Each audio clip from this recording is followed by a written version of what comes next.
Well, good afternoon, everyone, and welcome to December's Food Thinkers Women Redesigning Food Systems seminar. Thank you very much for joining us at the Centre for Food Policy. I'm Dr. Rebecca Wells. I'm a lecturer in food policy at the Centre, and I'm the Program Director of the Masters in Food Policy. So if any of you are interested in studying with us on our fantastic Masters in Food Policy, this is a shameless plug, do get in touch with me. As you know, this Food Thinkers series is dedicated to showcasing the work of women who are redesigning food systems. And this evening's speaker is no exception. I'm going to introduce Professor Shona Hilton in a moment. First, some housekeeping announcements. So just to let you know, if you haven't already been alerted to that, this webinar is being recorded and will be made available online afterwards via our YouTube channel.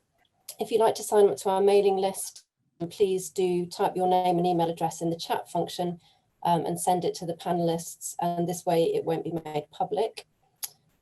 Please write any questions that you have. So if you have questions as the talk's going on, please put them in the Q&A rather than in the chat box. And these will be read out after Shona's talk, or we'll endeavour to answer them after Shona's talk. And we'll try and respond to as many as we possibly can. But it depends on time. And please tweet if you'd like to, using the hashtag #FoodThinkers and our handle @FoodPolicy. And these will also be displayed on the screen following the presentation. And just to let you know, if you're enjoying this Food Thinker series as much as I am, please do join us in January, where we'll be joined by Dr. Shima Barakat of Cambridge Judge Business School, and we'll be announcing further details of that seminar shortly. So I'm absolutely delighted because one of my areas of research interest is food and media, food policy and media, and I'm really delighted to welcome Professor Shona Hilton from the University of Glasgow here with us this evening. She's Professor of Public Health Policy and Deputy Director of the MRC Social and Public Health Sciences Unit at the University of Glasgow. She's a social scientist with a track record in developing and evaluating public health policy communications, and her research focuses on contemporary policy debates facing biomedical, social and public health to help improve the timely translation of scientific knowledge into policy practice. She's published over 100 scientific papers and recently co-edited a book on the media and public health, Where Next for Critical Analysis. I first came across Shona's work when I was doing my PhD, which looked at food policy and media and in the interaction between the two, and really been very much influenced by the work that she and her colleagues have done. Really refreshing to see such sort of clarity in when they're sort of discussing their methods, which I think is unusual in this field, and really kind of interesting for me to see the links that she makes between food policy and how food and food issues are framed in the media, So really, really excited to hear what she has to say this evening. And without further ado, I'll hand over to Shona. Thank you, Shona. Oh, thanks, Rebecca. That was a really lovely, warm welcome. Welcome everyone to this evening's seminar. And I'd like to thank the organisers at Food Thinkers and Centre for Food Policy for inviting me to give this talk this evening, and hopefully we'll have a really interesting discussion after. I think, as Rebecca was saying there, my background is really very much in kind of the framing of public health issues in the media and public health policies, and I've become more and more interested really in food policies over time. I had done a lot of work around minimum unit pricing for alcohol, and before that on smoke-free legislation, and that's what really started sort of my interest in food policies. I'm going to, for this seminar, actually draw on a little bit of my own work and thoughts as we go along, and the idea will be very much that at the end we can have a discussion.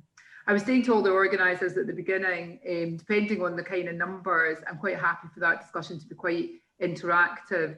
I never really feel that I'm the sole expert in the room. I know that there's always lots of other people with lots of other bright ideas, and it's always great for me to sort of hear what other people's thoughts are on some of the work that we're doing.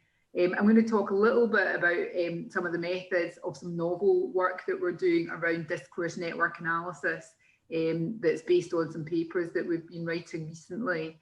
Anyway, without further ado, I shall get on with really talking about the framing of food policies in the media and what next for improving population health in the COVID-19 world. And I have to say, I don't have all the answers to this. So this is very much kind of what my current kind of thoughts are on it. So as you know, sorry, I'm just going to move something on my screen. As you know, the media really are a powerful force in really influencing, which health issues, which public health issues and policies really occupy the public consciousness. And they're real experts at doing this. And so whether it's about curbing sort of and saving sort of, saving sort of people from drinking, very high sugary drinks, whether it's about smoke-free legislation, whether it's about alcohol or indeed lots of other areas. This is one of the things that they do really well. And sometimes my original PhD had actually been on looking at the media and controversies around the measles, mumps and rubella vaccine. And one of the things we found as public health experts is that we were often sort of really on the back foot during that whole controversy, and really the sort of people that were driving at some of the time in terms of what the public were worried about and what risks the public understood about really was the media. And of course you can see that happening as well with COVID in the situation that we're finding ourselves just now. And so very much the media do this because they're excellent at really getting to the kind of nub of the problem. What is the actual problem? And they're good at doing this in the different ways that they frame different aspects of the problem. They also often will frame the actual drivers of the problem as well, really succinctly. Now, that's not to say that they're always accurate in their depictions, but I think nevertheless, we do need to, and I've got a huge respect for the way that the media really work as well. And we do need to sort of analyse, and there's probably not enough analysis done of the different ways that the media do frame both sort of problems and then the drivers of problems. And in order then to really sort of come away with ideas around potential policy solutions, I think that it's really important that we're able to really sort of unpick, the different ways that the media do that. And you'll see that that's one of the things that we've been trying to do in some of our work. And it's very much the media has this sort of relationship with the sort of public agenda and the policy agenda, and they really are all interdependent and interwoven. And it's again another area that we probably could do with doing more work on to really kind of understand that. And one of the things I thought would be something that I normally do when it's a sort of face-to-face would be to run like one little topic that happened some years ago. Normally, by this point, I'm gauging my audience to see what kind of age group they fall into. So I've not got any real idea what age group you're all falling into. And maybe this one's going to be a bit tougher for people that are older than me, and you can try and guess then what age I am. But this is something I certainly remember in my lifetime. So you'll need to just do this on your own rather than it being interactive, unless you want to use the question and answers, and maybe someone will be able to sort of see if anybody does get it quicker. So here's your first clue, okay? So this is something that happened in May 1990. So I know that's going to already take out some of you in the audience. And this is your first clue coming up. What I can tell you is it did involve a politician.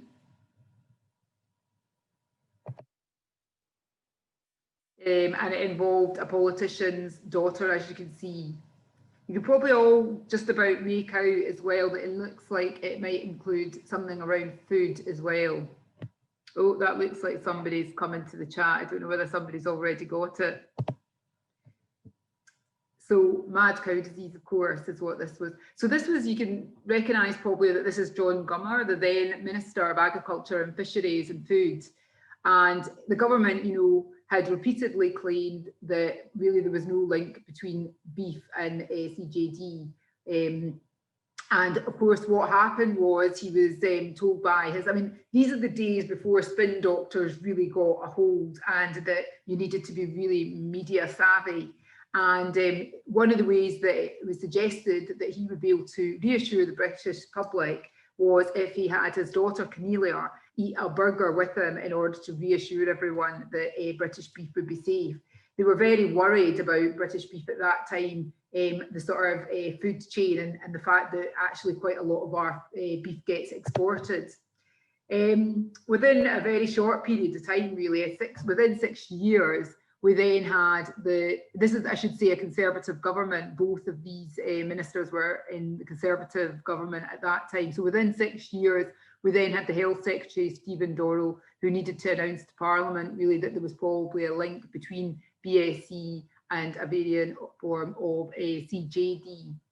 And within 1 week, we actually found that the European Commission banned us from our exports.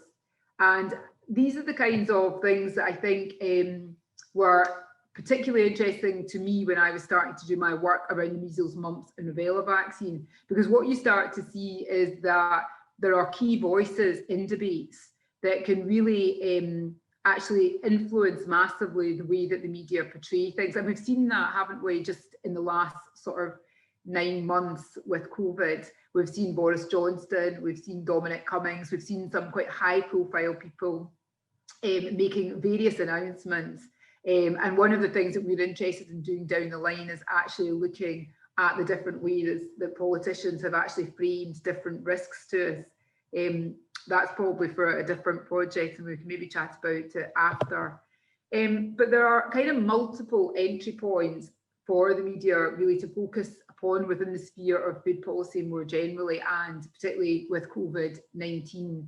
And you can kind of see here the different sort of areas of food policy. And I had come across in preparing for this presentation the National Food Strategy.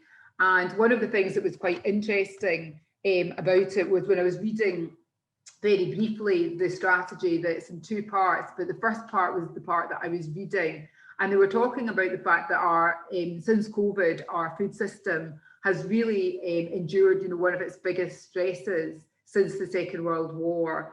And that as COVID really swept through the country, the entire machinery from support and the supply and distribution needed really to get calibrated very quick. You can see this picture here of the empty shelves that were sort of happening round about March time across the country.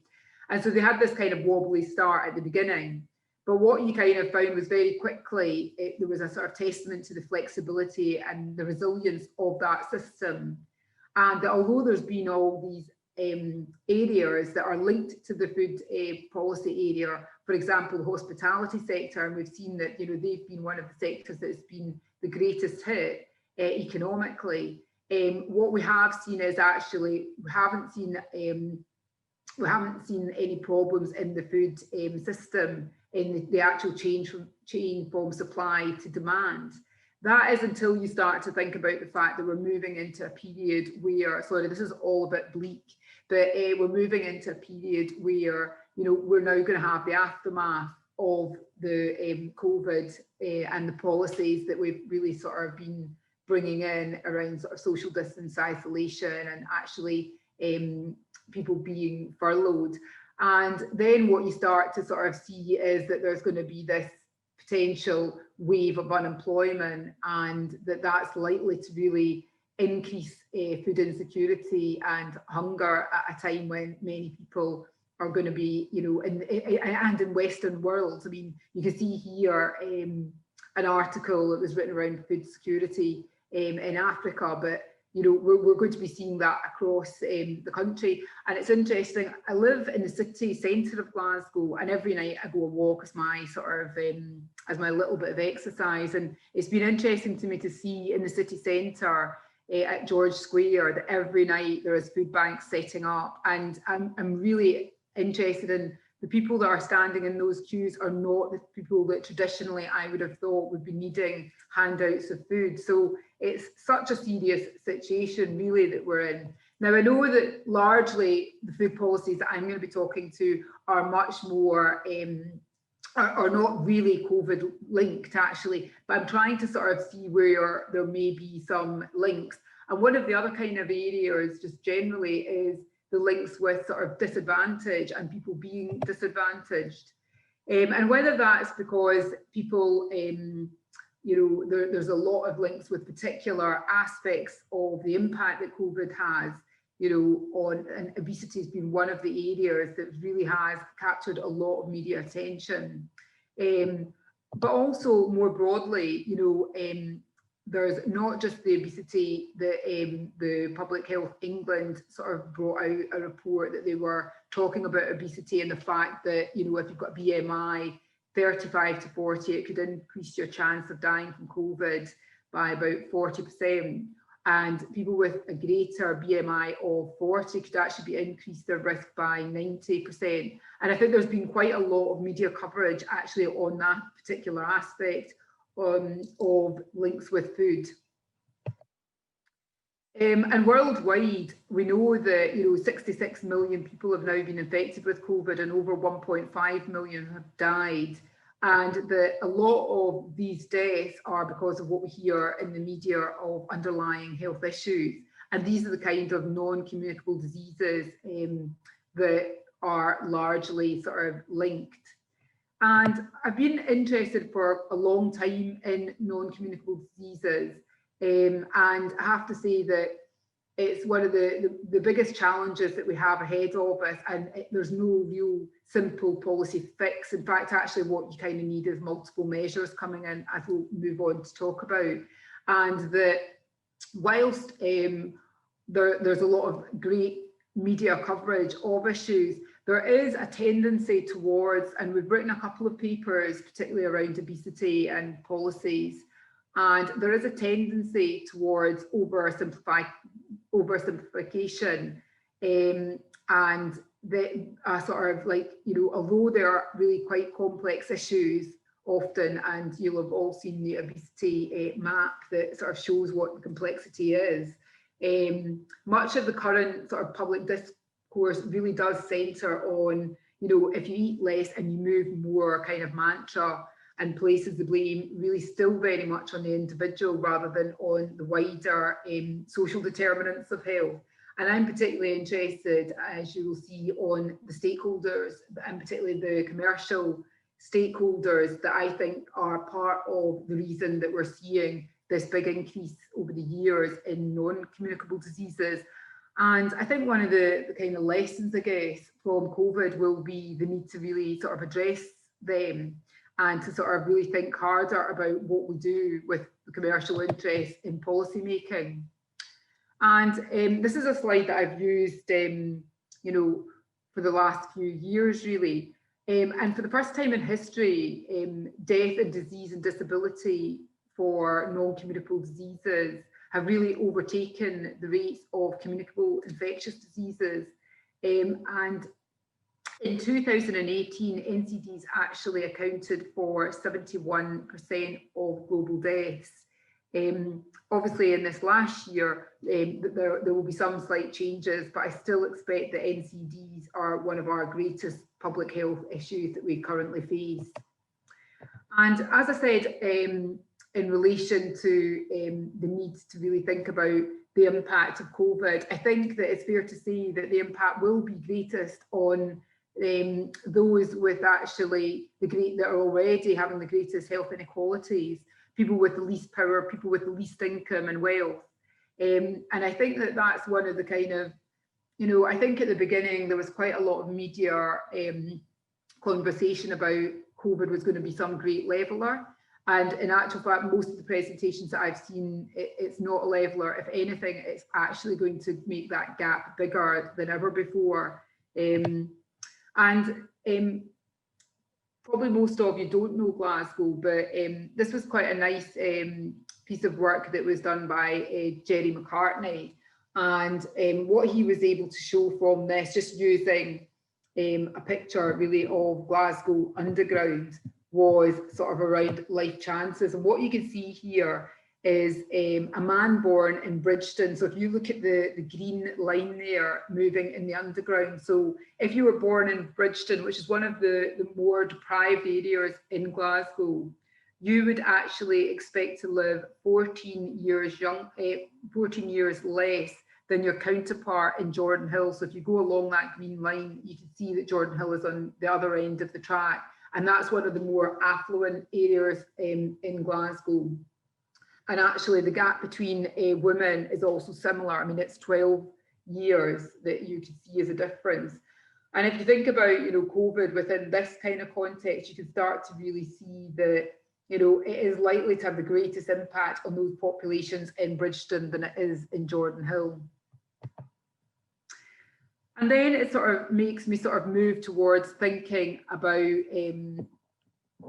ways that we can actually try to sort of conceptualize what does all this mean for the kind of systems that we live in, and where does the media play into that? Where do public health policies indeed play into that? And what you can see is really a sort of need for much more changes in the system, much more direction upstream. So where you are tackling basically the causes of some of these inequalities in order to actually reduce those inequalities. So that means that we're really trying to tackle some of the wider structural influences, whether it's corporate forces, political priorities, and actually having to realign them with what we actually think makes sense for public health policies. And basically the uneven distribution of income that we have in society. And again, none of these are easy to actually address in any single act, but I think that it's multiple acts that can actually make those changes. And that all of those, you know, things are happening within wider structural, social and cultural influences, including sort of media, employment, the environment, how organisations, and those could include housing, education, and also the health service. And within that moving down into the sort of system, you can start to see that, you know, individuals, their families, their peers are all part and parcel of experiencing those structural and sort of fundamental determinants that are influencing their health. And so this is what we need to really do, is actually create those policies. And I think that that's why a lot of my work does speak to the interests of the food thinkers, is that, you know, a lot of that work is around, you know, how do you change sort of food policies for the better. So so I had the pleasure of meeting and then eventually working and writing papers with Nick Freudenberg, who works at Cluny University in New York. And he brought out this book that I don't know whether you've read it, but it was just one of those, you know, one of those moments that you have that it's a bit of a light on moment, where I just really, I think there's quite a lot in food policy that may well interest people here, but it's called Lethal But Legal. And it's really about sort of corporations and the consumption, really, and then how that kind of works with public health and public health policies. So Professor Nick Freudenberg had written in one of his sort of prefixes to the prefix to the actual book that never before in human history has the gap between the scientific and economic potential for better health for all and reality of avoidable deaths been greater. In the past, babies died in infancy, women in childbirth, and workers from injuries or occupational diseases, and people of all ages from epidemics of infectious diseases exacerbated by inadequate nutrition, contaminated water, and poor sanitation. And he goes on then to say in his book that today new health threats have emerged. Death from chronic diseases like heart disease, cancer, diabetes and stroke have surged, and they jeopardise the improvements that have actually been brought about by public health over the last 2 centuries. And for the most part, he goes on to talk about the fact that we do understand the causes of these, but we have really failed to tackle the fundamental determinants of health. And he very much, I think, sets the book out that what we need is, you know, the politicians, and we need all to sort of really tackle it through policies.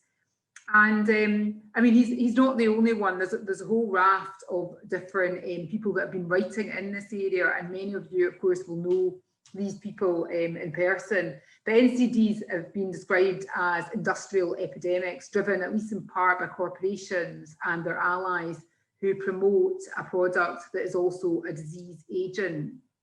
And particularly sort of talking about tobacco, alcohol, and ultra food and drinks, and really sort of saying that these kind of industrial epidemics that are driven by corporations really need sort of some of these policy solutions. And so then you sort of start to move on to thinking about, well, what are the kind of best buys in order to really tackle non-communicable diseases that are kind of evidence-based, that are cost-effective, and that we have some evidence for working.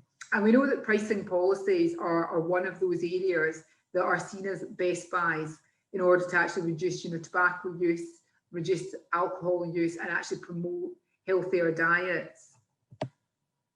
And here you can see trends in tobacco and soft drinks retail sales. And what you can see here is, this was some work that was published a few years ago by Moody. And you can see that you've got the high income countries and low middle income countries. The high income countries, you can see, is the continuous line for tobacco that's reasonably steady when you look at tobacco. And you can see that there was a trajectory up the way until sort of early part of 2006, and then you start to see that it actually comes down. What was happening certainly in the UK at that time was smoke-free legislation that came in Scotland in 2006 and in England in 2007. But what's the thing that I was most interested in, the reason I guess I put this up in terms of thinking about sort of global health inequalities, is that what you can see here in the dotted line is the thing that's really worrying. What you can see is just a line that's going upward. There's no sort of real downward trend at all in these low middle income countries. And I mean, one of the theories behind this is that a lot of the kind of corporations that are pushing that these sort of drinks and tobacco, we have stronger legislation now in the UK and in high income countries to deal with the corporations, whereas in low middle income countries, there's a market there. It's not yet saturated in the way that it had been saturated in sort of high income countries. And they also have much weaker legislation. And so that then provides a real opportunity for corporations to move in. And we've got decades of mounting evidence, particularly in high income countries, on the tobacco industry, and highlighting the detrimental impacts that it's had on health brought about around the introduction of upstream policies. And those policies, as I say, the sort of best buys have been around sort of really targeting pricing, targeting sort of the marketing and availability policies in order to really reduce tobacco consumption. And we've seen a similar thing with alcohol. As I said at the start, minimum unit pricing for alcohol is a policy that was introduced in Scotland, and I'm going to be talking slightly about that in relation to the soft drinks industry levy that came in around the same time around the UK. And so what we've seen is that more and more there are policies that we are learning from the tobacco and the alcohol field that can be applied to the food field. And so the title of this talk was really around the framing of food policies in the media and what next for the population health in COVID-19. And I'm going to really deal with this in kind of two parts. Thinking first of all actually about this, what I've highlighted in red. I think within the food policy landscape, best buy policies with a particular interest in emphasis on those policies which address commercial determinants of health and that really sort of address some of those sort of structural barriers that are actually influencing sort of people that are in much more vulnerable groups and that are already facing a lot of disadvantage, are ones that are population-based sort of regulatory and sort of fiscal measures. And these are the kinds of things I think will actually make a difference to the population over time. And so things like restricting of marketing of unhealthy foods and drinks to children, and there's been really an increase in the sort of going up the political agenda and policy agenda more recently on the need to really sort of restrict marketing, and particularly to children. And there's a lot of interest as well, again, around restricting online marketing. We've seen taxes on sugar sweetened beverages already, and we've seen the sugar drinks industry levy that came in 2018. And then in front of pack labelling is another area that there's been a lot of focus on, and limiting a portion and package size is another area. And there's a sort of need to really ensure that adequate steps are taken, I think, to really protect policymakers from industry interference and opposition to the implementation of such policies. And that's really, I guess, the area that I'm been doing most work in, is, you know, trying to understand the stakeholders and trying to understand industry interference in policy making. And I mean, it's true that what we eat and drink is actually largely controlled by 10 transnational corporations, and a lot of the food from these transnational organisations that you tend to see it discounted or marketed will be the more unhealthy end of the products that they produce. And there's been sort of a growing interest, particularly amongst political scientists, around looking at some of the kind of the tactics that corporations actually use and apply. And there's a growing evidence base, really, that, as I say, the alcohol industry and the ultra food and drink industry use similar tactics to the tobacco industry in order to undermine effective public health policies. And Jeff Collin, who I've worked with on several projects now, one of his quotes from a paper that he wrote was that many public health practitioners still view these industries differently. And so while they will interact with tobacco industry, it's is now inconceivable them actually interacting with the tobacco industry. The alcohol and soft drinks and processed food industries continue to be perceived as legitimate partners. And I've been to presentations really where he has really brought this into sharp focus for us as to what our role is as academics, certainly in having these partnerships. And I mean, it's something that maybe we'll be able to talk about after, you know, to what extent are they all, can they be all put in the same kind of boat, as it were, or do we need to sort of see these industries as distinctly different? And you'll all be familiar really with what this image here is of. So you can see this is the story of the underdog of David and Goliath. And I think, like, for me, one of the key things that I took away from that particular story, that I used this in another presentation, was that you really need to, if you're going to try and address your opponents in this area, you really need to understand, you know, what their strategies are. And so what I was trying to do through actually starting to look at the media and the way people are framing messages in the media is to try and understand better some of these stakeholder coalitions that exist, you know, what arguments they tend to illuminate, and then what strategies they tend to use in order to actually influence or try to influence the policy agenda. And what you can see here, if I just move this down, is the policy cycle.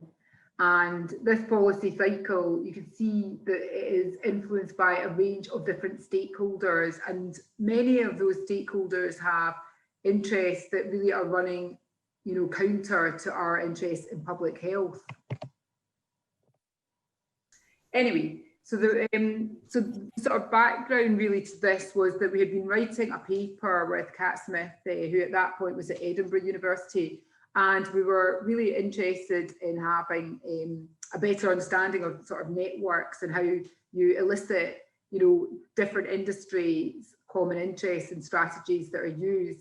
We were also aware of Mark Pettigrew's work in relation to arguments, and particularly arguments around complexity.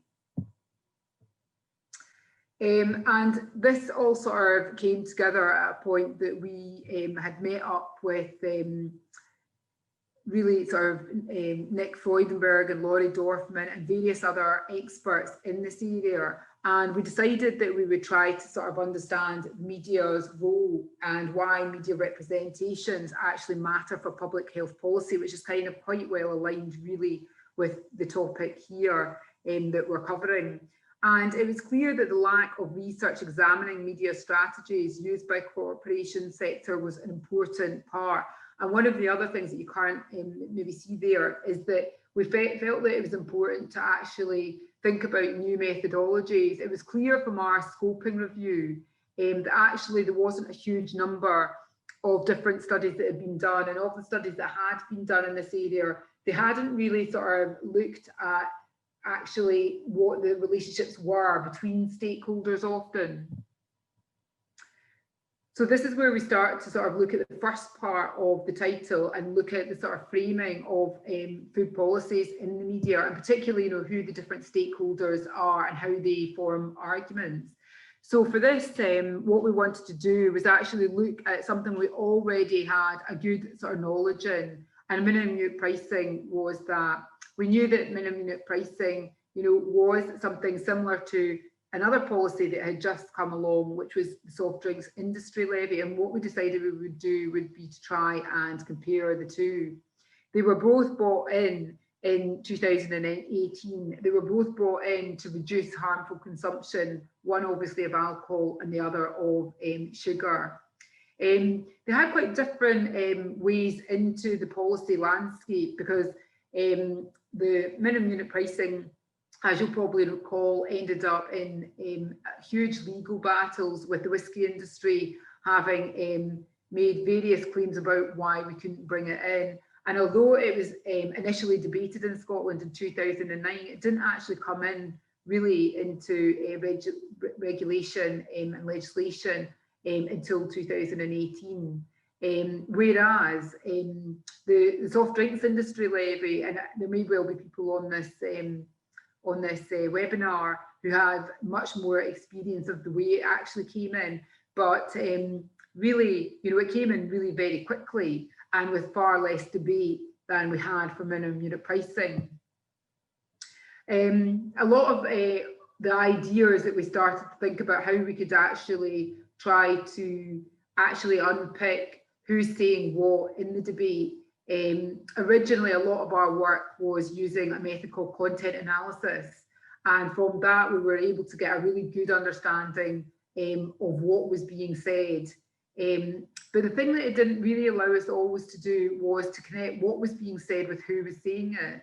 And we became more interested in trying to map discursive coalitions in these debates and to try and see if we could learn then how the different stakeholders were actually positioning themselves, whether they were being positioned in sort of support of policies that were coming in, or indeed where they were actually coming in and giving statements into the media that were actually a hindrance to policies.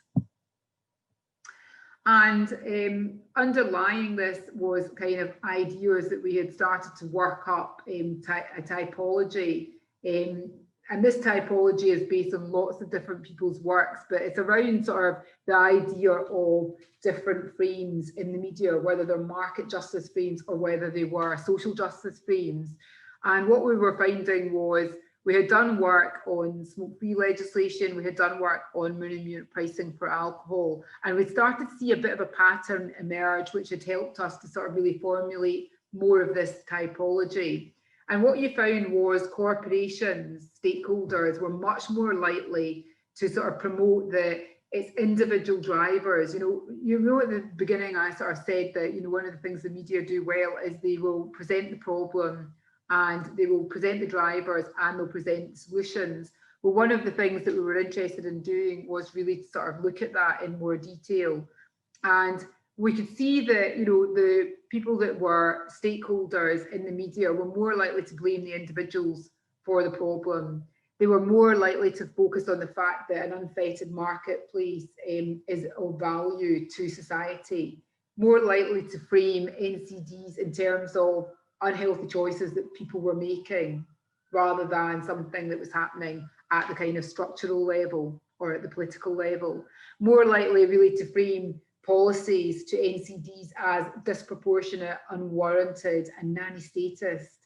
And so what their sort of solution often was in these articles and these media articles was the need to actually promote better education of people in order that they could then make the right sort of choices in life. Now, the opposite kind of framing that we found, and this was the kind of frames that would be used by public health stakeholders, would have been that they would be saying, you know, it would be far more likely that promoting population level drivers and solutions would be the thing to sort of actually address these growing sort of NCDs. So they were much more likely to focus on the social and political determinants of health, much more likely to emphasise the detrimental impacts and amorality of corporate influences, particularly if they're just unfettered on NCDs. And they'd be much more likely to really emphasise the need for regulation and population-based interventions. They'd also be far more likely to identify individuals that were at particular risk and sort of really highlight the injustice of health inequalities. So we wanted to really investigate the complex network of actors that had constituted each of these distinctive sort of pricing policy debates and these kind of polarised arguments that you can kind of start to see. So we were using this typology that we had really sort of already mapped on a lot from the different papers that I showed you earlier using content analysis.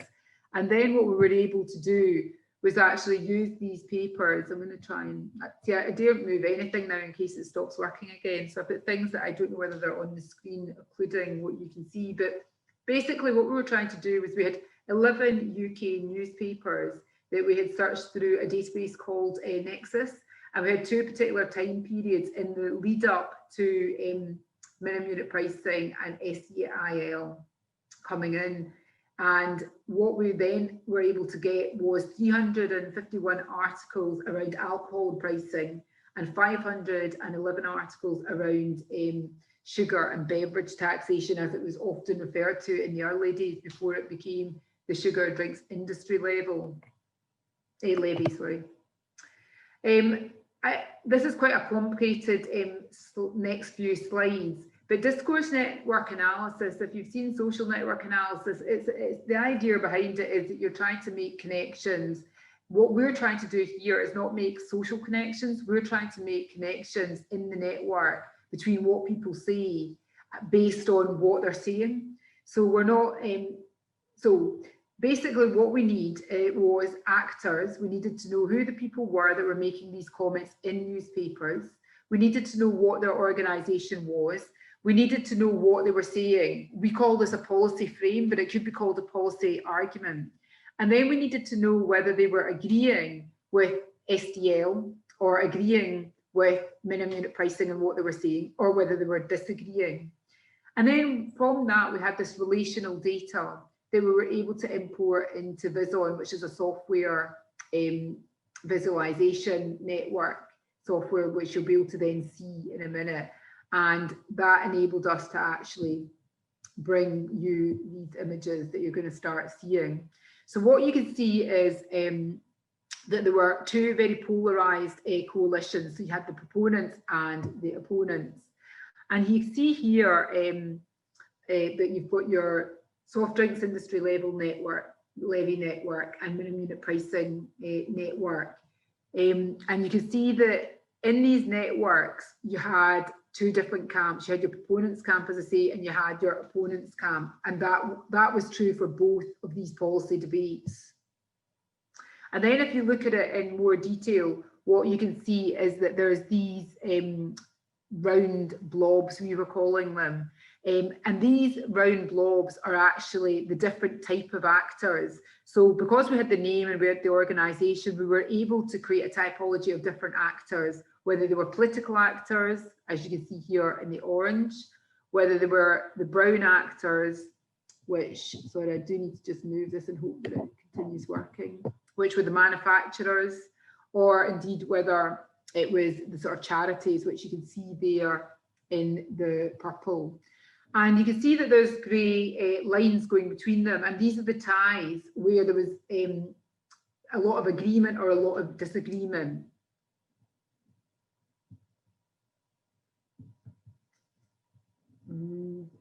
Oh no, I see the minute you move anything, it just doesn't like it. Oh, we're good. And now what you can see here is in the soft drinks industry level. Sorry, I should have said in that last one, in this minimum unit pricing one, there were 1,435 statements made by 151 organisations from 155 individuals from 87 organisations.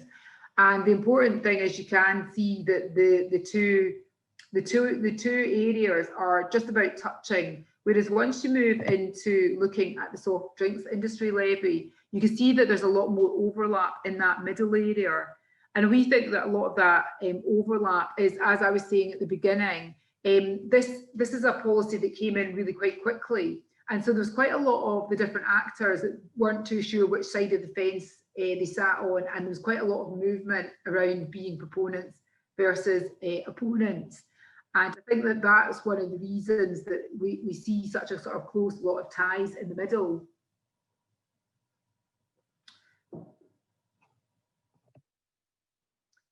And we think there was, you know, a greater number of actors really in the SDIL debate. And maybe again, that's because, you know, it happened over a much shorter time. But we also know that there was less coherence in and among all of these different actors. It was far less coordinated as well. And you can kind of see from this that there's this crossover between sort of different actors in the middle area as well. What was interesting really is, if you can see, the thing that's the most interesting really is these the brown blobs and the teal blobs that you can see across both of these networks. Because what those are, if you remember, they're the manufacturers. So that's where your corporate interests are. And your teal is your think tanks, which were often front organisations for actually presenting similar arguments to those that the industry actors had. And that's why you can see that those brown and teal are really quite close together, particularly in the soft drinks industry levy, which, as we say, you know, that was something that happened over a much shorter period of time.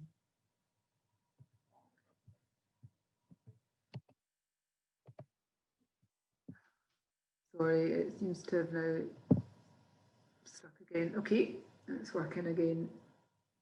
And so, as I say, you can see as well that there's this kind of crossover, which really reflects the sort of shifting of positions over time and a high degree of agreement sort of on some aspects, for example, on the policy definition, if not the solution.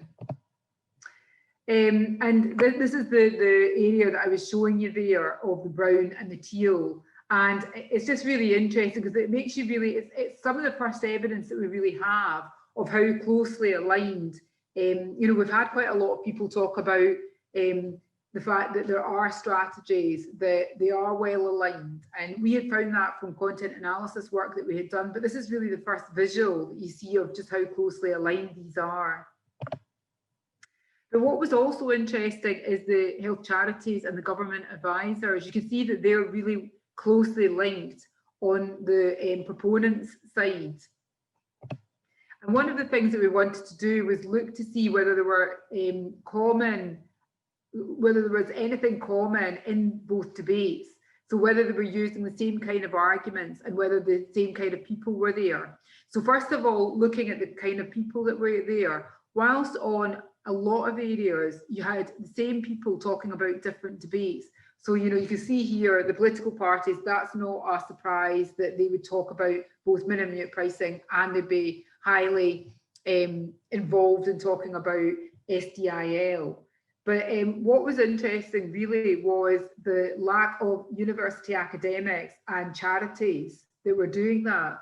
So that means that we take from that a lot of charities and really a lot of academics, you know, we've got areas that we work in, you know, we work in food policy, for example, but we don't tend to then work necessarily in alcohol. And so whilst we're prepared to talk about policies that are happening in relation to food, we're maybe less keen on actually talking about it in relation to alcohol. And the same is true for academics.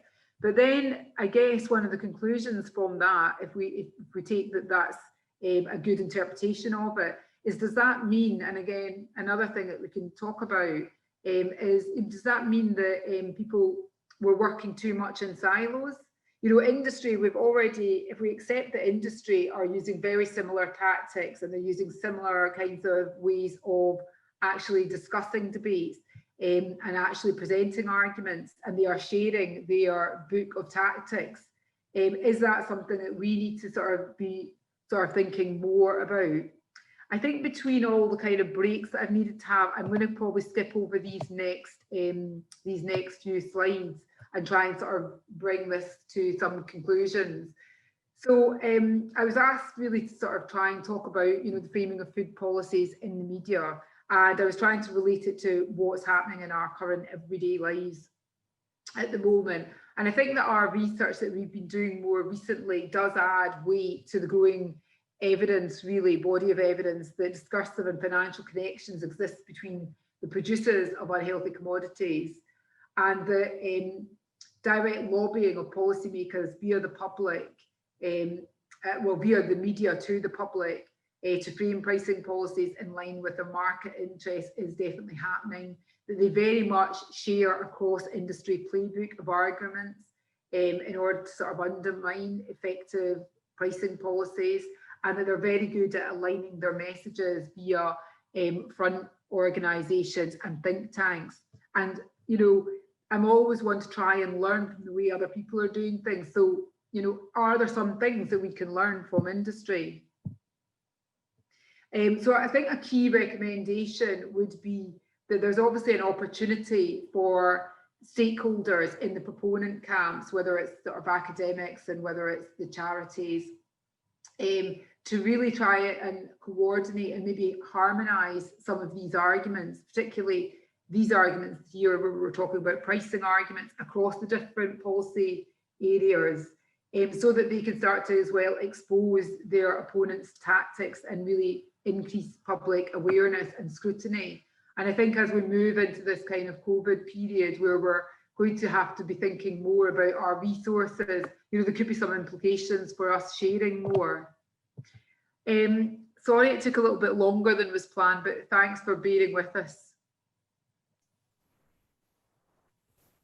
Thank you so much, Shona. I'm sorry you had to deal with all those technical issues. And thanks to everybody for bearing with us as we navigated the joys of Zoom, the joys of presenting online. Thank you for a really, really interesting talk. I've got so many questions. I barely know where to begin, but I just wanted to start by asking a question that I always sort of find quite a thorny question when thinking about policy and media, and that's the sort of, I guess you present to media as almost like a battleground, which I thought was really interesting, between these kind of competing stakeholders. And I wondered whether you see the media as part of that battleground, as a kind of actor within that when you're doing the stakeholder analysis, so the journalists themselves and the editors and other people. How do you sort of see them fitting into that kind of battleground?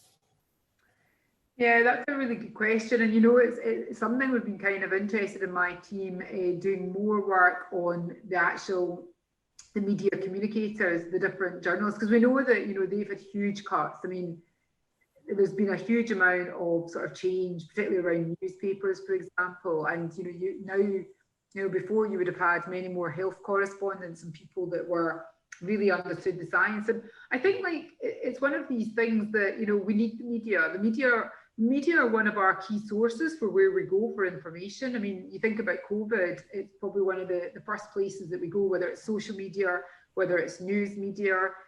Over a day, that is probably one of our biggest sources of new information, and particularly just now. And I think that in a way, I'm not too sure where they fit in that battleground metaphor. I certainly think they're neither on one side or the other. I mean, I think they almost, if anything, they're the kind of ground, they're the kind of foundation in which we are all kind of the actors trying to play out this sort of battle in order to actually make sure that we actually change things for the better in public health or for profits. And maybe in some ways, you know, I've got a tendency to overly make it a black and white argument, and of course it isn't. It really is complicated and complex. And yeah, I'd say that the media often play different roles depending on the different the different health issues. I mean, if you take really sort of minimum unit pricing, I wouldn't say they were overly helpful in that. They were certainly very unhelpful in the measles, mumps and rubella vaccine scare. But they learned a lot from that, and I think they changed quite a lot. And we found that when we started to look at smoke-free legislation, if you'll remember, in the run-up to that, there was quite a lot of people who are going to find it really, really difficult to actually, go outside and smoke. It's going to be, there's going to be bars are going to end up sort of with hardly anyone in drinking because they can't smoke, and there was quite a lot of negativity at points in the run-up to it. And then very quickly, almost overnight, it switched as the public mood was very much on board with it. And then the media, in that last sort of few weeks, the media really got on board, and they were starting to already sort of say this is really positive. And then, to be honest, I would say the media were part of changing the social norms around smoking at that time. So I think we really need the media, and we need to work out good ways to work with the media, or go on media training, I mean, with COVID, you're starting to see the same health professionals, the same academics, the same people on time and time again. And I think that the trouble is that a lot of us shy away from the media and from giving interviews, and I include myself in that, because you worry about what you're going to say and whether you're going to say something that's not the right thing to say. And, but in actual fact, we need to work with the media. I think that's the thing. Yeah, I agree. I agree on many levels. I think we had a question from somebody in the audience about engaging with the media. I guess, is that something that you've got involved with your kind of media? I know that in various universities and as academics, we're often invited for media training, and there's a lot of research looking particularly at women experts and the lack of representation. I noticed some research recently about that under COVID, that there are fewer women than men stepping forward to be experts in media discussions around COVID. Is that something that you've kind of tried to look at, or not particularly women, but thinking about how academics can best represent themselves or engage with the media? I'd say go on a course, there's lots of really good media training courses. So I've been on quite a few media training courses, and I think that I think at points in my career I've kind of been a bit worried about the media. My very first media interview was a live one, and it was on the radio. And as you'll recall, I was saying that my PhD was into the measles, mumps and rubella vaccination scare. And at that point, my actual PhD was looking at the parents' views, and those parents, particularly who had autistic children and who had really not known then what to do, whether to give their child the vaccine or not. And my very, very first interview was a live radio. I just literally finished my PhD, so I was quite a bit younger and green. And the very, very first thing really was, what did I think about, should these parents get it? And I was kind of a bit unprepared. And I mean, I managed to get through it okay, the interview, but I think it made me really think, particularly if you're working in an area that has got a lot of public interest in it, the media are going to be interested in it. And so I think going on training is what I would say to people. I mean, I've been on training, and it definitely helps. It even helps you with presentations and preparing for questions and answer exchanges. So it's the sort of thing that I would suggest that people should think about doing. And I think there's loads of organisations now that you can go to. Yeah, and I think also there's a big issue, I think, as well, and perhaps this applies particularly more to women, maybe, and people perhaps minorities that may not appear on media so often, are perhaps put off by the trolling or levels of kind of with social media now, the kind of responses you might get. We had a comment or a question in from Joe Cook saying, as well as scientists having media training or researchers, do reporters covering the science, I guess these areas of policy or nutrition, need science training so they don't misinterpret and misquote the science? Yeah, that's a really good point. I think that Joe makes a really good point there, because I know that, so after the whole sort of debacle with the measles, mumps and rubella vaccine, I know that the Science Media Centre in London I don't know whether any of you have been on their website, but it's a really good website. It's kind of what you need to know in a nutshell kind of a website. And part of their website is for academics, for us to go on and understand how you would be able to talk about a particular issue as simply as possible, or how you talk about complicated statistics or complicated theories as simple as possible. But also it does the other, it gives, there's an area that is specifically for journalists and for the media to go on. And I think that that's been one of the things that, you know, has been a really helpful thing. And I've definitely used that website over time. But I've never actually been doing any analysis on the media itself. It's usually been on the framing of messages of policies. Yeah. One other comment we had in a question from Viveka Karak, whose work I think I know, if it's the same one as I think it is, who talked about your and I'll read her question out. She said, your typology of ideological arguments is compelling. Do you believe there's a need for a media campaign typology that's distinguished by various goals and underlying paradigm? Yeah, I think that would be great. I think that something like that, I'd be happy to like work with someone that was wanting to sort of think about how we use it, because it's so, it gives us a lot of power once we start to sort of build typologies that are based on multiple sort of theories and multiple studies that we've all been involved in. We can start to sort of see we'll be much quicker at sort of seeing what the strategies are that the different partners are using in the media. And I mean, as I said, and I feel like I'm saying the same thing a few times, but I really think we are so influenced by the media, way more influenced than what any of us ever think. We all like to think we're not that influenced, but almost, you know, I mean, I can go out with my book group friends and we will almost always have someone that's read The Guardian at the weekend and then says something that's very similar. And then before you know it, a few of us are saying a similar thing. And I mean, it's just that kind of network of information that goes out. And, you know, the media is one source, but at the moment it's a massive source in our lives. Yeah. That's a great idea. I was going to say, she definitely wants to get in touch with you, so we'll put you in touch with each other. Yeah, very exciting. Yeah, I'm always keen to hear from them, because it's a difficult thing, this, where I know there's all these people on, but I don't know who they are. So people, I did put my I'm happy for you to share my email address as well if people have got bright ideas. Yeah, so keep your questions coming in and we can develop partnerships and new research. Very exciting. So Francesca Carnivella has sent a question, one of our master's students, saying interesting recommendations about health charities lifting from the big food media comms playbook and harmonise more around framing. She's wondering to what extent it's helpful to copy the playbook, or does that entrench the wider systemic inequalities we're trying to deal with? Yeah, no, I suppose what I'm advocating is we take out of the playbook and we think about how we can apply them.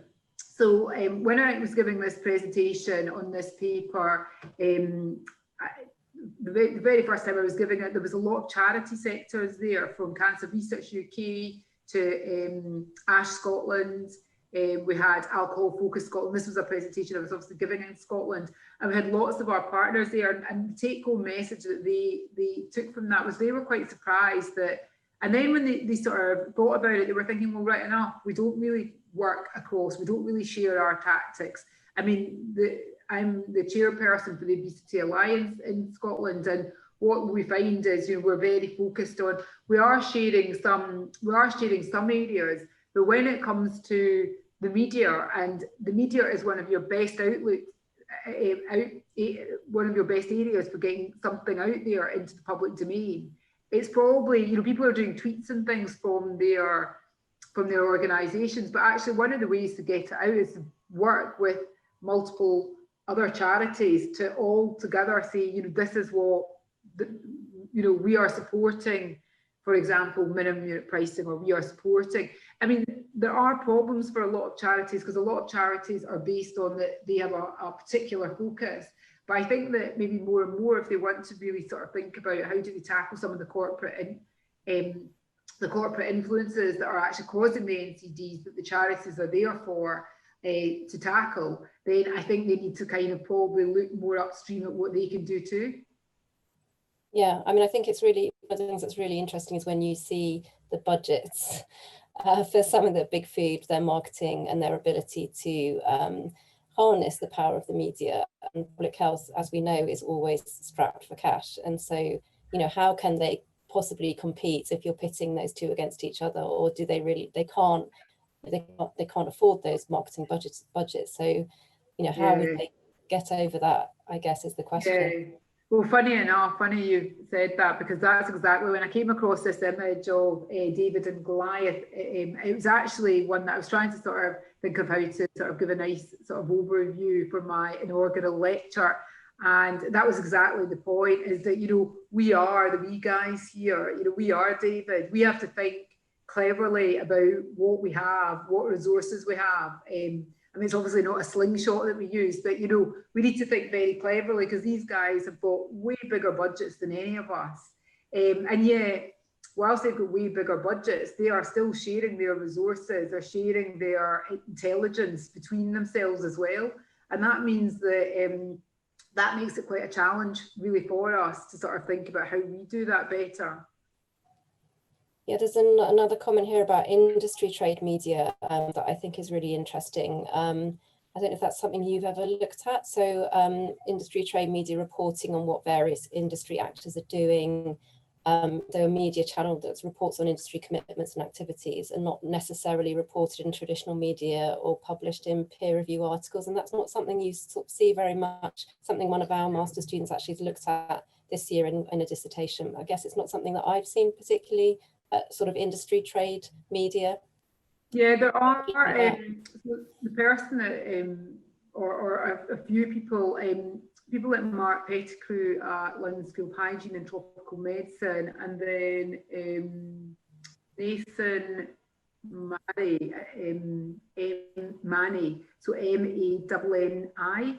They've both done some work on this, sort of looking at, and the other person, this is the downside of doing it off the top of your head, trying to answer questions, is that I haven't got all these names to hand. Ben Hawkins, that's the other person. They have done work that has been kind of looking at industry. It's looking at sort of trade magazines and things like that as well. And that's all been published. A lot of their work is around the alcohol industry rather than food. And I'm not too sure whether they've done anything in the kind of food policy realm. But again, I mean, a lot of these methods can be borrowed. I mean, so as academics, we could look at a paper that Ben Hawkins has written where he's looking at sort of various trade magazines. He's using various ways to actually look at the way that, you know, evidence submissions that are put into particular calls, what are industry evidence submissions looking like.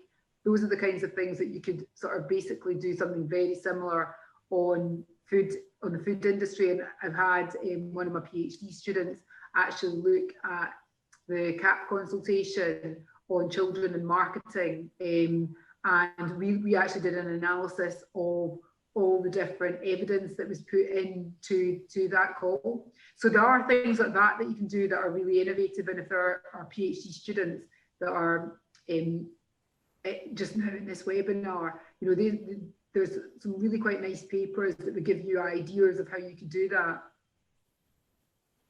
Thank you. So another comment here from Francesca about the overlaps between learning from climate change and fossil fuel industry media playbook. Do you think, how much do you think there is to be learned from different dimensions of the food system here? So not only consumption, but thinking also about the production side of things as well.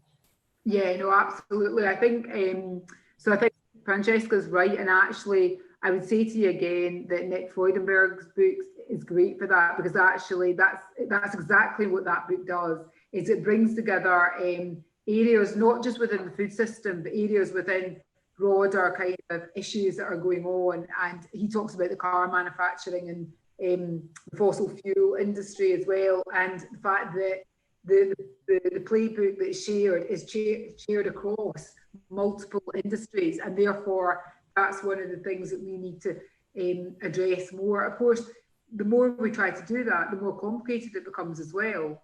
You know, there are different goals, there are different vested interests and agendas, but that book there directly tackles the issues there that Francesca was talking about. Thank you. And do you think in terms of the kind of the way that the media is influencing policy, do you think that's what are the links that you see there in terms of, you've talked a lot about analysing the discussions and the discourse. What can you kind of get from that? I know it's difficult to kind of quantify the effect, but how can you get from how much they're influencing policymakers? Yeah, I mean, the media themselves, it's sort of tricky to know, because the media are often the kind of vehicle, as it were, and they're the vehicle that are giving voices. But of course, they aren't completely without their vested interest. If you think about the fact that, you know, they've got their profit margins that they need to be making sure that they're bringing in money. And so I think, you know, I remember thinking in the early days around the measles, mumps and rubella virus that it just felt like there was a lot of stoking that was being done by the media in order to make sure that they reach massive sales of newspapers. And, you know, a lot of it was them regurgitating the very same. I mean, when you start to analyse different media articles, if any of you have ever done this, and you've done sort of content analysis, what you start to see is sort of regurgitation of the same arguments. But that then also plays into a kind of recall bias that we all have, where more and more, it's called amplification theory, where the more you hear, it's culmination theory, the more you hear that same argument, the more you start to believe it, and the more you start to say, well, no smoke without fire, and these kind of sayings. And I think the media in that regard actually is a huge influencer, not so much as one-off discourses, but the fact that they have the ability every day to come into our lives and tell us very similar things over and over again. And if any of you know anything about marketing, you know that actually people, you know, learn by building blocks. So it isn't the very first time that you hear a message that it necessarily resonates with you and it sticks with you. Often it's the kind of building blocks that you hear time and time again that actually hold sort of with you, and you start to sort of be really sort of influencing both your sort of attitudes about something, your understandings about something, your views, and then eventually sort of behaviours. I mean, if you think about the sort of images that we used to see of SARS, for example, and you saw the sort of face masks, and you saw what would look like an Asian face with a face mask on, that was a really common image that you saw. And I mean, that's one of the other things that the media is doing, is getting these images across, and they sort of resonate and stay with us. And that would have been an image that now, you know, I remember at the time that seemed like just an image you wouldn't have seen in the UK. And now, of course, we see every kind of face behind every kind of mask, and it's normalised. And so I think that the media play a role in normalising a lot for us as well. And so there's probably scope to be doing more on the media's role within the policy sphere. You know, what do they actually themselves, you know, an interesting study would be to sort of understand what they see as, you know, if you develop this typology further, they themselves see as their role within it, because there's no reason to think that they think similar in that typology that I showed you, where there was sort of market framing and there was social framing, that they would, you know, at times they might well move between a market framing typology and an idea and concept to more of a kind of social justice frame rather than just a market justice frame. And I think you would find that different elements of the media would move between the two, because they're ultimately the vehicle of reporting a lot of this work, really. Sometimes you see them occupying many different frames at once, right? They're not precious necessarily. And whether or not individual journalists necessarily believe in things, you know, it's a little bit like the politicians. You know, the image that I showed where there was a lot of crossover. A lot of that crossover was politicians moving between do I agree with this particular policy or don't I? And, you know, at times you've seen that kind of U-turn, you know, where politicians 1 minute they're up for doing something and then the next minute it's no longer on the political agenda. I mean, they very much, and the media very much influence politicians as well. Yeah. Well, we've come to the end of our questions and comments, and I just wanted to say thank you so much, Shona, for sharing your work with us, and I'm really looking forward to seeing what comes next and what comes out, particularly this new sort of method you're using. I know have been part of your last few papers, so really exciting developments there, and looking forward to seeing more on perhaps COVID and obesity in the future, Yes. maybe, and media work. Yeah. And thank you so much for joining us today. I really appreciate it. And thank you to all our audience members. Thank you for sending in your comments and your questions. And do, as I say, watch the space of the next Food Thinkers, which is coming in January. Thanks for joining us, everybody. Bye-bye. Have a nice Christmas, everyone. Yeah. Thank you.